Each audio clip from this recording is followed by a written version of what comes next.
This episode is brought to you by Linode. There's an affiliate link below. You get $100 credit for Linode to set up whatever you want. Virtual machines, the whole 9 yards. It's exciting. A lot of good documentation. Set up WireGuard for a VPN. A Minecraft server. You can do object storage with S3. You can level up your skills. They have a huge library of one-clicks. If there's a piece of, server software that you're like, man, I would like to try that out, but I just don't want to go through the install process, go look at their one-clicks. They have a lot of stuff. A lot of good stuff. And sometimes the one-click leave a little bit to be desired. Like you want to configure something a certain way or do something with that. That's a good learning exercise, is like learn how to deal with it. It's and really exciting. You can post snarky posts about them. It's like, oh, their one-clicks are garbage. Here's how I fixed it. Yeah, it's like, is that kind of gatekeeping? Kind of. That's the kind of thing you see on the Level 1 forum, unfortunately. It could be good. Engagement challenge. Have you used Linode? Have you gone through that? What was your experience? We had a couple of people commented last week. Yeah. One guy was moving, and he was like, you know what? I had some systems that I didn't want to mess with moving the hardware. I just put them in Linode. I probably won't go back. Good job. That's how they get you. Good job, random citizen. They catch you in that convenience trap. And they get your foot caught in there, and you're like, oh, it's so convenient. It really is. Was that the Caliber guy? Because somebody else wrote in and said that they set up the Caliber book server. So now all of their books are in the lowest cost Linode server, and it keeps track of their bookmarks and stuff. And they were like, oh my gosh, this is life-changing. Somebody actually commented that. I do love Caliber. I mean, I use it locally, but if you had it in the cloud, that would be... I mean, if you spend time on public transport, that would be massive. Yeah. He had it syncing somehow. Like hooked up to his Google Drive or Dropbox or something. I don't know. I could see that. Yeah. So check that out. Linode. Thanks.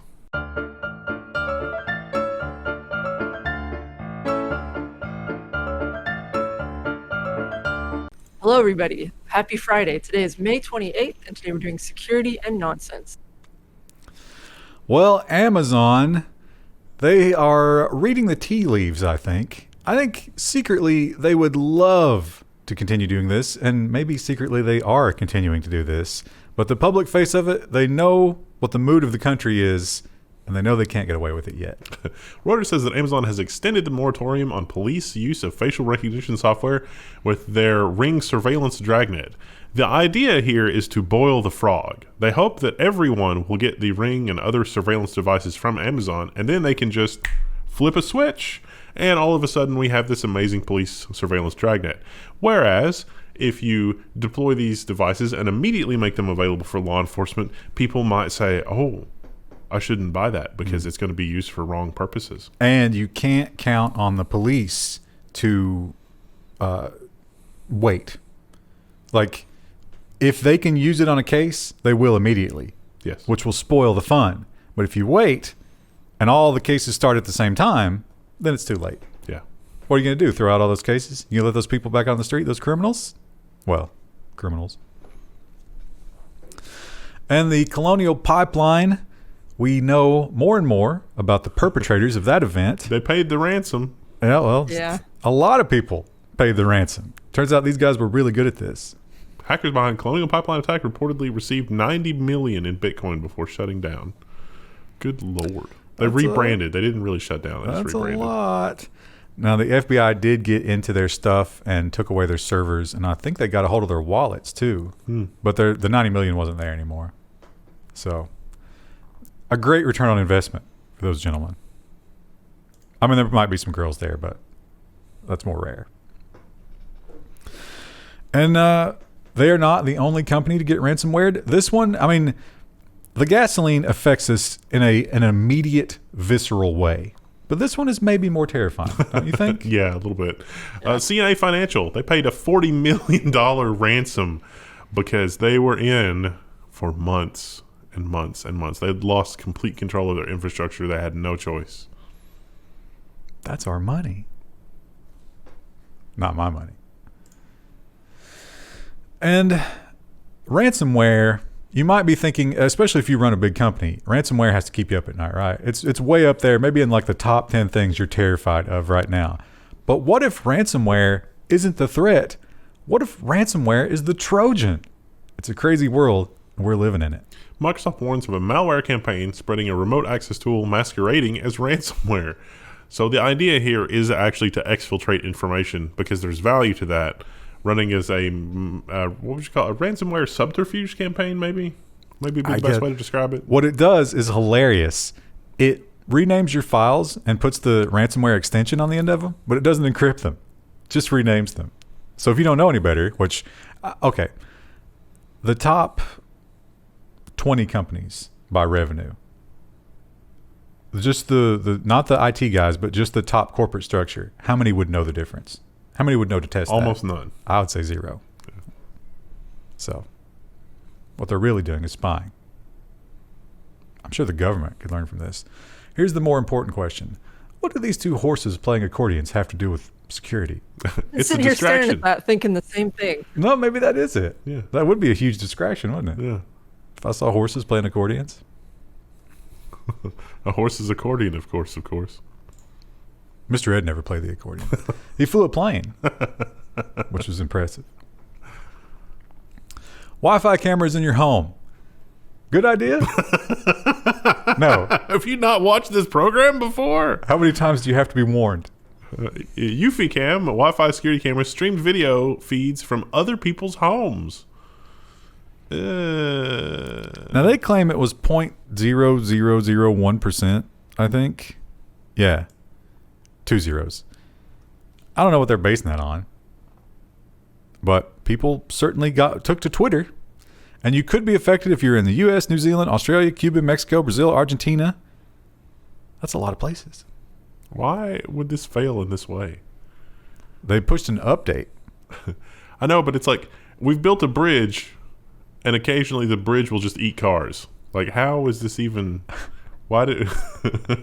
Or to use your orphan analogy, it's like we built an orphan killing machine and occasionally it thirsts for blood. And it's like, well, okay. It was like, we patched it. It doesn't thirst for blood anymore. It's like, but what? Why is it built like that in the first place? We built a machine that changes the diapers of orphans.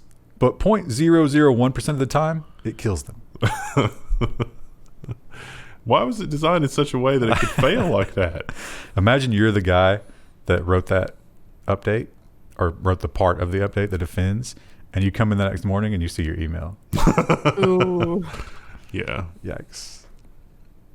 This is not their personal failure. It is a systemic failure. This is the environment that we develop in. Well, something that happens a lot here is we'll be sitting around. This usually happens more during the Twitch stream, but sometimes when we're in here filming stuff like this, and we'll come up with some insane question, and we'll be like, oh, Google that. And Wendell's like, no, I'm logged in.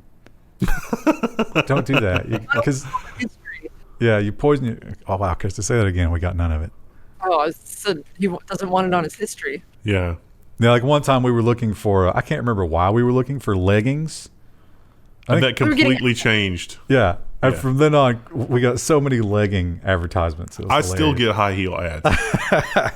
So this feature, as silly as it sounds, I think is a great feature. Yeah. Google Ads feature to zap your most recent search from your search history. So, nice. So I think the last 15 items, or is it 15 minutes, is the granularity. 15 minutes, I think. And you might be thinking, why not just delete everything? Well, some people want their profile. Some people want to be curated to like that. They don't want to delete everything, but then they were like, oh, I shouldn't have just searched that. I want that off my stuff. I'll often do that with YouTube. Somebody will send me a YouTube link and I'll click on it and I'm like, oh, no, history, X that out of the history. I don't want any recommendations based on that. I don't want more Alaskan outdoor videos, Krista. Remember that time we did the Barbie Dreamhouse episode and messed up all your recommendations? Very nice. upset by that. This is my favorite security story of the week because it's one of those amazing things that you would never think of, but it probably is a decent prophylactic against a certain percentage of malware that's out there. Would you say maybe 10 to 20? Maybe 10 to 20%. And cost you nothing. Krebs on Security has this post, so it's like, try this one weird trick Russian hackers hate. It's literally adding the Russian or acrylic keyboard to your computer. There is some malware out there that's like oh, if you have this language, I'm not going to run, because the Russian authorities do not screw around. And if you're in that area and you're responsible for malware or something like that affects a Russian business, they will hunt you down. And the reputation is so strong that they're like, no, we're not going to deal with this. It's funny that we don't have that here in America. But do you think that the same thing exists for Chinese keyboards? Probably not, because they're going after their own people who are abroad, right? Yeah, they probably wouldn't do that. And English is kind of a lingua franca, like it's used by more than just the U.S. So it's harder to target. Go ahead. What? Harder to target? We're having trouble, Krista. You're really your stuff is bad right now. Say it again. I was going to say, like, English is a lingua franca, so it's used in more than just the U.S.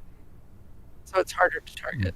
Of course, it is the aviation language. Number one.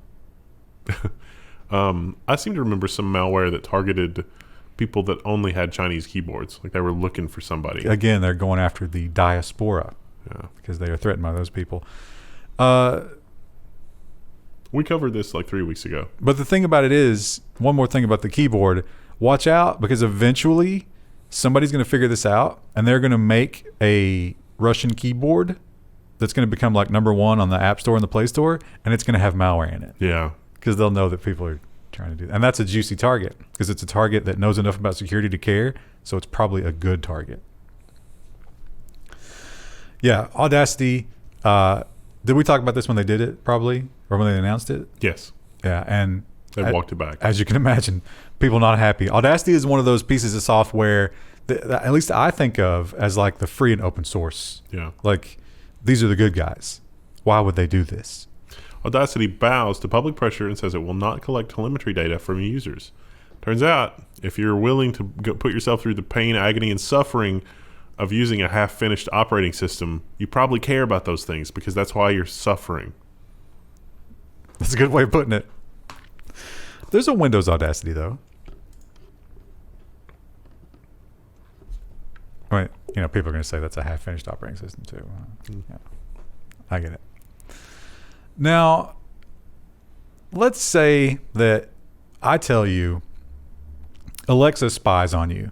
And you're like, God, you're a conspiracy theorist. I don't care. You know what? I got nothing to hide. I'll invite Alexa into my home. I don't care if she listens to what I have to say. Let the Indian call center listen. But will you feel the same way about it when it's not some anonymous outside source, or it's not just Jeff Bezos or some call center somewhere, but when it's your neighbors who get access? Does that change how you feel about Miss Alexa? Amazon's Sidewalk network is turned on by default. Here's how to turn it off. Company Sidewalk mesh network goes live on June 8th. The good news is that you can turn it off. So this is a radio frequency, low bandwidth, Bluetooth, low bandwidth sort of network that's not meant for Wi-Fi or internet connectivity or anything like that. It's kind of a cooperative network. It doesn't mean that your neighbor can listen in voice-wise necessarily, although there may be hacks that permit that at some point. This is more meant to be like the sensors and smart devices that you have in your house. When you set those off, that things could happen. So like say you're in at the south end of your neighbor's lawn, his devices can't see it, but your devices can, and he hits like the like the reorder button, which is not a thing that they do anymore, but if that reorder button can be heard by your devices, it knows that his devices, it knows that it's his reorder button, but it could use your internet connection to actually do the reorder. But here's the terrifying thing about it. And they just announced their new, what do they call their little tile product? Anyway, it helps you find your keys and stuff like that. You attach the fob, and all of that runs through the mesh. Yeah. So the location of your house keys is running through your neighbor's mesh. Potentially. Well, if you're driving out of the neighborhood with your keys in the car, it's going to catch them. Neat. Is that a car? So. That's a motorcycle. It's a motorcycle season, Krista. It is. It's dirt bike season here. I do not miss living in my office during motorcycle season because there's a very popular biker bar nearby. And when we talk about Huawei, it is a question of, well, not so much a question of are they spying, because we know we cannot trust them. The question is, how much could they potentially spy? Now, they say, you're crazy. We don't even have that capability. We're definitely not working with the government. But when people start to look into it, maybe not so much. This story is amazing. The headline is Huawei's ability to eavesdrop on Dutch mobile users is a wake-up call for the telecoms industry. I'm not sure if it was reported in this article, but it was audio eavesdropping that was basically a point-and-click interface. Well, those guys in the Communist Party, a lot of them are really old. So you got to make it simple. That's an incredible level of spying to just be built right into the product. Super convenient. And certainly if you are someone who is, you've gotten into cryptocurrency during all this, you're living your whole life online, you're probably dealing with some CAPTCHAs.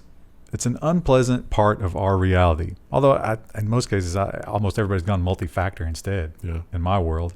But Cloudflare still hates them, and it wants to destroy them. Cloudflare wants to kill the CAPTCHA. Security keys can not only bolster authentication, but could remove one of the most annoying aspects of the internet. So, yeah, just forget CAPTCHA. You have to verify with a token. And in some things, this makes sense. Maybe not for everything. But they're talking about, in this use case at least, maybe it's just ZDNet trying to make it something that the normies can understand. But it was hardware tokens. Yeah. And, I mean, that's just going to get stolen. Yeah. There's no reason that you couldn't use a phone or a secondary device as a kind of hardware token. Unless you just need the highest levels of assurance. Yeah, that's what they're talking about. But, like, you would use a card or something to near field to the phone. Yeah. To a CAPTCHA. And then that's going to get stolen and spoofed. Yeah. CAPTCHAs aren't that bad. Although I do hate the ones where they give you the grid and you have to choose the items within. And then they come back. Yeah, and you have to do it 4 times. That's pretty bad. Well, another big name that we had previously did not know had fallen to Darkside. That's funny because he's the Justice League guy. Spelled different, though. And this is a big one. Probably going to affect the chip stuff, right? A Toshiba business unit says it has been attacked by the hacking group Darkside. So, yeah, this is the mechanical hard drives wing, I think. It was one specific part of Toshiba. Didn't get to the whole organization, luckily, but they did extract some money from them, I think. They figured out that the average... Maybe we have an article. Have we covered that yet? But the average that they got, the Darkside got, was 1.9 million. Yeah, I think 2 weeks ago, when Darkside was in the news for something else, the rumor had it that they had gotten Toshiba or somebody, but it wasn't confirmed then. Yeah. At that point, it was still just a crazy conspiracy theory. Yeah. Like so many things we hear about right now. The kind of stuff that's so far out there, it's not even left field. It's like the left moon. I mean, you can't believe this kind of stuff. I mean, they're saying crazy stuff like the stuff with the thing that we can't talk about, but a medical decision that you're going to have to make. And some people are claiming that it does crazy stuff, and that technology does not exist. New York Times, CNN, MSNBC, ask whoever you want. It doesn't exist. Engineering.columbia.edu reports that tiny wireless injectable chips use ultrasound to monitor body processes. Columbia engineers have developed the smallest single chip system that is a complete functioning electronic circuit. Implantable chips visible only under a microscope point the way to developing chips that can be injected into the body with a hypodermic needle to monitor medical conditions. Huh. That kind of...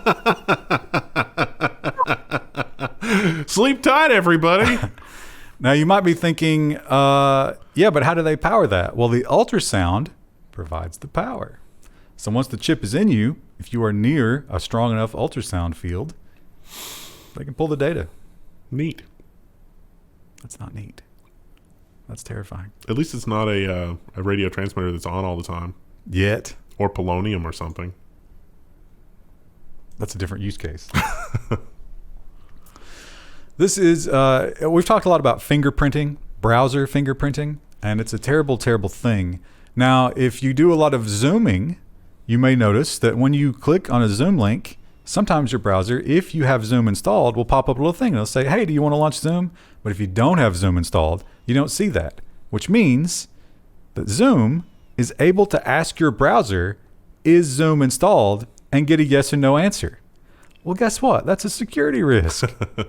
Tor users beware. Scheme flooding technique may be used to de-anonymize you. By probing for installed apps with custom URL schemes, it's possible to build a 32-bit unique fingerprint. So, turns out a lot of programs want to register links in the browser to make things a little easier, a little more accessible. And there's such a vast universe of software out there that can do that you can kind of de-anonymize somebody if you take that into consideration with a bunch of other identifiable things. And the more stuff you have installed, the better yours is going to be. And as more and more of these things become household things that we all use, then that 32 bits is going to increase. Yeah. And you can attack on things like screen resolution and, just basic stuff in the browser other than the installed applications, and provide even more metrics for things. You could probably get to 64-bit just with that stuff that we know about. Probably. Easily. Fonts, if you got fonts installed locally, probing the fonts. Yeah. Terrifying. This is more fallout from the old Epic case. When these people are put on the stand who have deep knowledge about how bad things are and they are compelled to tell the truth, it gets interesting. I can't wait for the cross on this one, the cross-examination. I don't think it happened, but Craig Federighi says that the Mac has an unacceptable malware problem.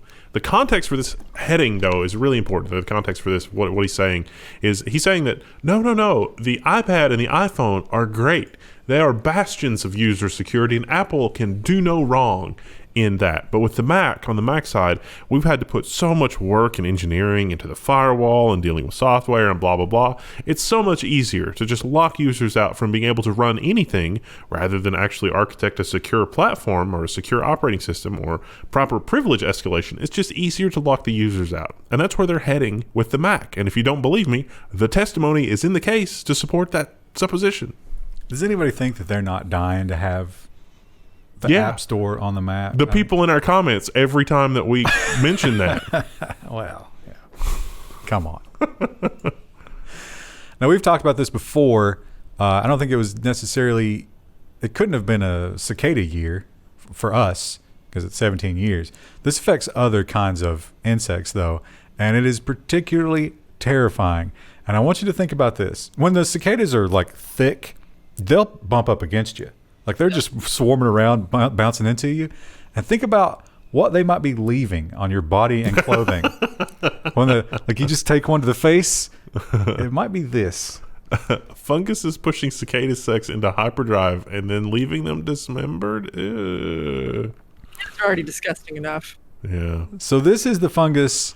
It's like the cordyceps where it controls their mind, but also, for whatever reason, melts their genitalia. Oh. So if an affected cicada, which is flying around, randomly because it's crazy, it's desperate to mate, it might leave what's left of its little cicada genitalia smudged against you as it flaps into you or your car. I saw the first one yesterday. Oh, did you collect it? No, I did take a picture of it, and I was like, oh, you little bastard. Did you name it? No. Rue was interested in it. She's going to eat so many. The rescue I adopted her from posted an infographic that was like, don't let your dog eat cicadas. It's bad for them. Why not? They're hard little shells. If they eat too many, it can mess up their intestines and kill them. It's actually a thing, apparently. Rue taking a big, nasty cicada dump. Yeah. Take a picture of that. Krista, do you kiss Rue? Involuntarily. Usually, Rue doesn't have a lot of ideas about personal space, so she just kind of shoves her ears. But some people will go mouth on mouth when a dog does that, and I find that just I can't get my head around it. Do you do that with your cats? No. The closest thing I come to Toast, when I'm laying down, he lays on top of me, and if I stop petting him, he's figured out that if he just reaches out and puts his paw on my face, I'll push it away, and then he can jam his head into my hand and continue the pets. So I am getting a face full of paw once in a while, but never any mouth-to-mouth contact. Good Lord. Headline. Was it You want me to read that? CDC urges against kissing, snuggling poultry, and salmonella warning. As you do. They have beaks. That hurts. They're going to peck at you. I guess, like, if you just kissed them on the top of the head, that would still be a problem, right? Yeah. Salmonella. Maybe that's what they're talking about. Like, you're supposed to always, wash and sanitize your hands after you deal with chickens. They're gross. We talked about you getting some chickens, Krista. Are you still in the market for chickens? Not yet. That might be like a year 2 or 3 project. Also, half my neighbors have chickens, so at this point, I can just go buy eggs wherever I want. So. Or steal chickens. We would love them. Now, this one, every time we do a story like this, I'm pandering here. I'm pandering to the international commenters. And that's a terrible group to pander to. But, yeah, we're fat. All right? We know it. Although I will say, Mexico regularly beats us on the national scale. So, just remember that. U.S. travelers might be asked to be weighed before flying on airlines. Federal Aviation Administration is asking you to step on a scale before you board your next flight. Maybe.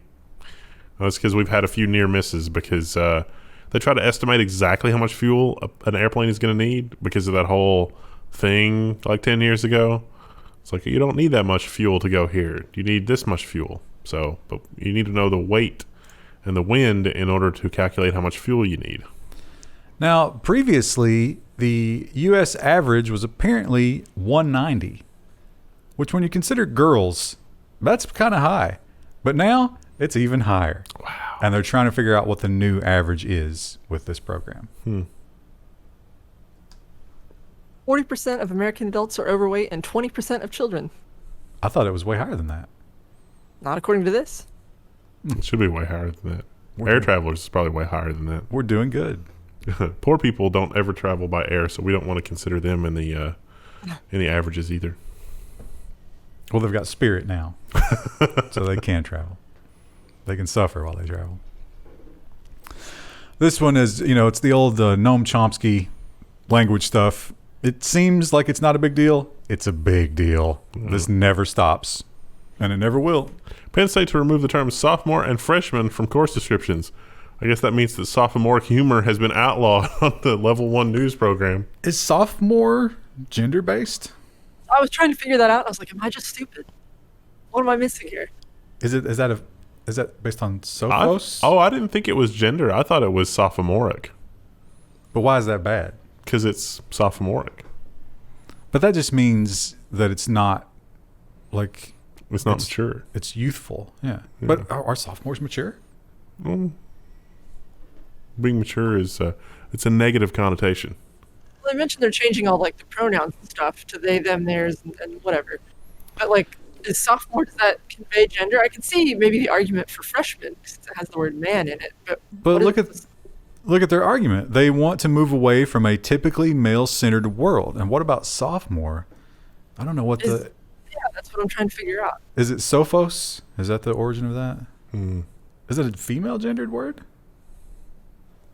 Engagement challenge? I don't know. Well, Krista, as far as I know, you are still happily married.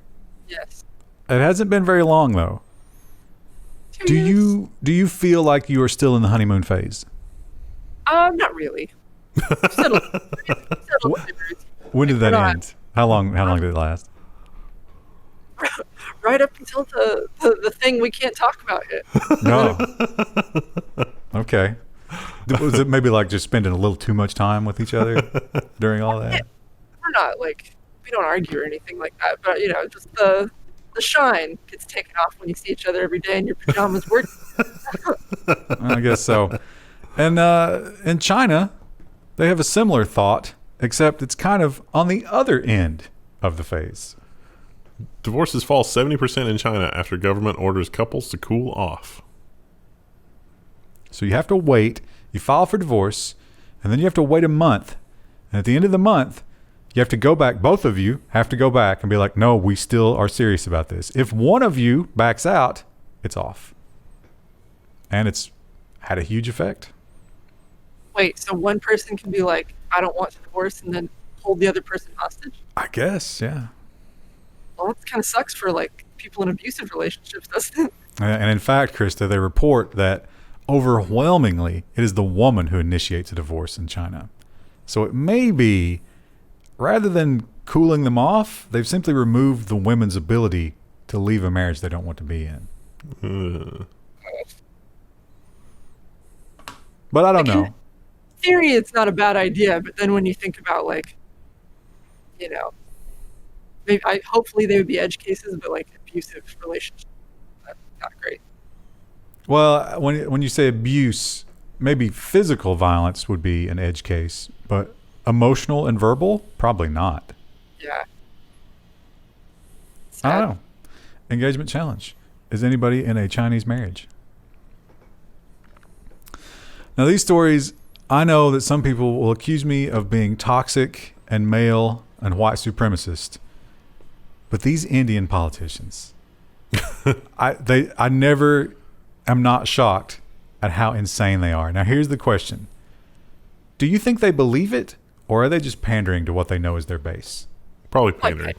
I got to think so, right? Yeah, because it's madness. Which makes it even worse. Yeah. Manipuri journalist and activist arrested under the NSA, that's the National Security Act in India, for Facebook posts rejecting cow dung and urine as cure for the thing. So this is a journalist who's like, this is insane. This is not a thing. Remember when we reported on it and it was like, oh yeah, you can totally use your... This is a journalist that was like, don't do that. Please don't do that. They had him arrested. Twice. Under the National Security Act. And I'm so sorry. It's the engagement challenge. I know we have a lot of people on the subcontinent, in the audience. What the heck's going on? But see, that's the crazy thing about India. Those people are living side by side. The guys watching this channel who are into tech, next door, they got these guys just bathing themselves in cow urine. Well, that's what the politicians are telling them to do. And I know that...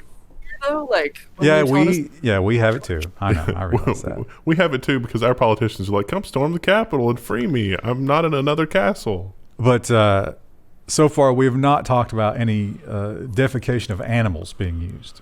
I think that definitely happened that day. What, you talking about the January?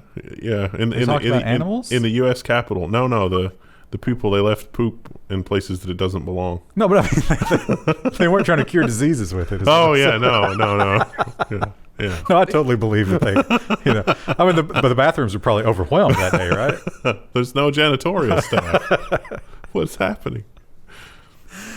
And when it comes to, we can't look down. The house on the hill, we can't look down on all the other houses because we're just as bad. We are.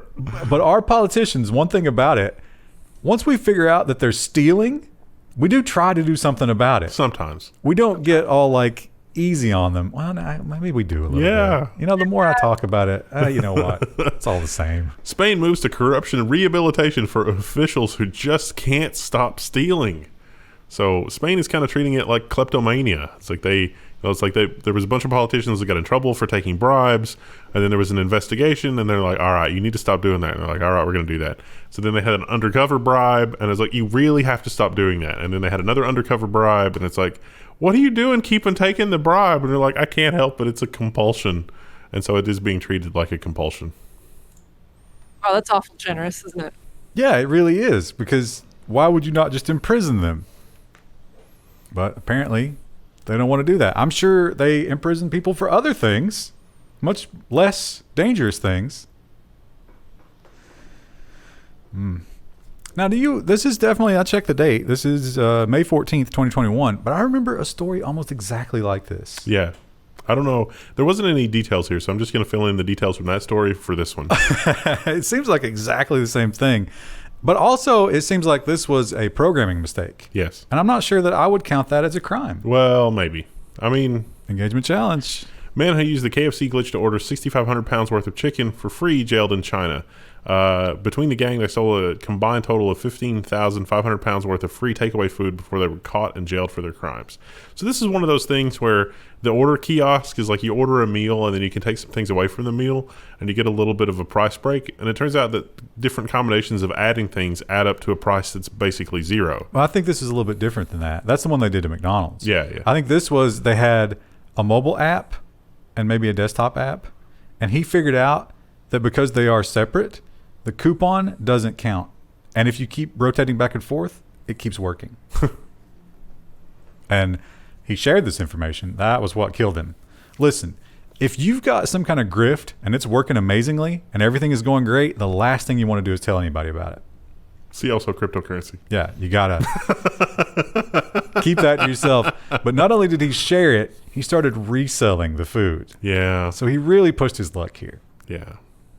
He probably sorry. He could have gotten away with this for so much longer. What about the picture, Krista? The picture, if you scroll down in the article, they have like pictures of pandas all over the side of the KFC. It looks like they sell panda instead of chicken. I imagine Colonel Sanders is not a strong mascot in China. They probably don't identify very well with him, so the pandas maybe bridge that gap. I guess. Or maybe it's a seasonal thing. Do they have like a panda season? Is it the year of the panda? I don't think so. I think it's the year of the rat. Isn't it? I don't even know if the panda's on that wheel. Is that last year? Probably not. It all runs together. I think it's year of the ox. 2021 is the year of the ox. Oh. Okay. I don't know what to do with that information. Now you know. Well, we've entered into a world where everything is out there. Record requests, social media. You have to know that if you run for a political office, they're going to dig into every aspect of your past. Your enemies are going to find everything. And you're probably going to be better off just being upfront about it, which is what this man did. Philadelphia DA candidate addresses woman found dead in his home. Look, she had a blood alcohol level of 0.45. I don't know. She was into a party or something. I don't know what happened. So he lays it all out. You got to give him credit. He took all of the various things that they could say, yeah, but, and he addressed it. I was out of town. Here's my phone records. I have surveillance cameras. Some people said there was a party. There was no party. There was just her. Here's the surveillance camera records. Here's the medical report of her blood alcohol level when she died. I wasn't there. Also, there's a quote in this article, and the long story short is that I was not her only boyfriend, but it was my apartment where she expired. If it was another boyfriend's apartment, you would never heard of this case. What? Right, because his political opponents would be the one to dig this up. He's trying to get in front of it. Yeah, it's strange though. So on his website, his campaign website, there's a tab, the dead woman in my bathroom. And it contains all this information. It's a very callous way to handle the situation. I mean, we're really sending our best and brightest throughout the country for political office. Although at the same time, would you not be upset? Some girl that you know, she wasn't your girlfriend, but you'd made some mistakes maybe, and all of a sudden she chooses your house to die in to drink herself to death? That's a party foul. Yeah. A little bit, yeah. Speaking of party fouls. This is the best one ever. This is my all-time favorite Zoom nonsense. Yeah. Do you think, was he just in a tough spot and he was like, they're going to know, but I got to do this anyway? Or did he think he was going to get away with this? He thought he was going to get away with this. Engagement challenge. Do you think he thought that he was going to get away with this? Ohio politician's fake Zoom background can't hide the fact that he's driving. The seatbelt didn't do him any favors either. So that looks like his office at home, and he's in a meeting, and so he's got his laptop open on the dash, and he's just driving around. But they did point out that beyond the seatbelt, his head was in constant motion, and then you had frames like this. Beautiful. And one of the best things about this, it wasn't the primary point of the meeting, but one of the things on discussion was the plague of distracted driving. Yeah. Wow. Yeah. This is who leads us. Best and brightest. And I think it's become a tradition at this point. We've ended at least 5 nonsense sections about Gwyneth Paltrow's candles. They're the gift that keep on giving. And if you're super lucky, one of the things that it'll give you is a house fire. Gwyneth Paltrow's company has been sued after man claims that her scented candle, you can read the headline, exploded. So the website says don't burn the candle for more than 2 hours. And he admits that he burned it for 3 hours, but then it exploded and left char marks on his nightstand. I'm not a candle expert, but being able to burn until they are gone seems to be a feature that we had in candles, like back when we were making them out of whales. What do you suppose the whale candle smelled like? Oh, couldn't be good, right? It's like it's a open air seafood market in August. That's what the whale candles probably smelled like. Well, it's like that too. Hopefully, when it's not like that. I mean, not, there's an obvious comparison, but so they also pointed out, and this, my level of disappointment here is immeasurable. Gwyneth does not make these candles. She third parties them from a company called Heretic. And apparently Heretic, they'll tell you these candles will explode if you mess around with them. Which, it looks like, I looked it up, and now that's in my search history. But it looks like it's like a glass container, so maybe it's like, once it gets down super low, it cracks. But that seems like you would use a better grade of glass for it's going to get real warm. Or the temperature just keeps increasing. Until the glass shatters or something. Yeah. I wonder... There's a fume for that, too. How, do you think these stories, because these stories are constant, because it's such a great headline, right? Yeah. Because of what the candle is supposed to be. Are all these headlines helping or hurting candle sales? Definitely helping. I think so too, yeah. I mean, some people are like, I wouldn't mind having that explode in my house. Krista, what? Oh, I said the same. I said probably helping. Now, Krista, you regularly take shots at Miss Paltrow's skin. What do you think about this image? I think she's probably looking pretty good here. She doesn't use sunscreen. You can't not use sunscreen. I've never used sunscreen. Yeah, but it's not good. Heretic. But she, I don't take regular swipes of her, but she did a video recently where she was like, yeah, you don't need to use a lot of sunscreen. And she just like dabbed it on like a highlighter. And I was like, you can't, that's not how you apply sunscreen. Maybe you should do a Maybe video. it's like thermal paste where people just argue about it. Now there's a Venn diagram. It's never going to cross over. Two entirely different sets of people right there. But you know what Venn diagram is going to cross over? You, and checking out that Linode link below, or at least some of the Linode resources where you can learn and do fun stuff. And Linode doesn't sell candles, but they will guarantee that the data center will not explode. If that happens, you get your money back. I don't know if that's true or not. All right, Krista. What else we got in the garden? I've got zucchini, cucumber, potatoes are doing pretty good. We got some blueberries. I just planted 2 Honeycrisp apple trees, which are going to get destroyed by cicadas if I don't net them immediately. But that's fine. It's fine. We're learning. How much were those? I got them on sale, so for 2 it was $50. But they're like small little bare root seed sapling.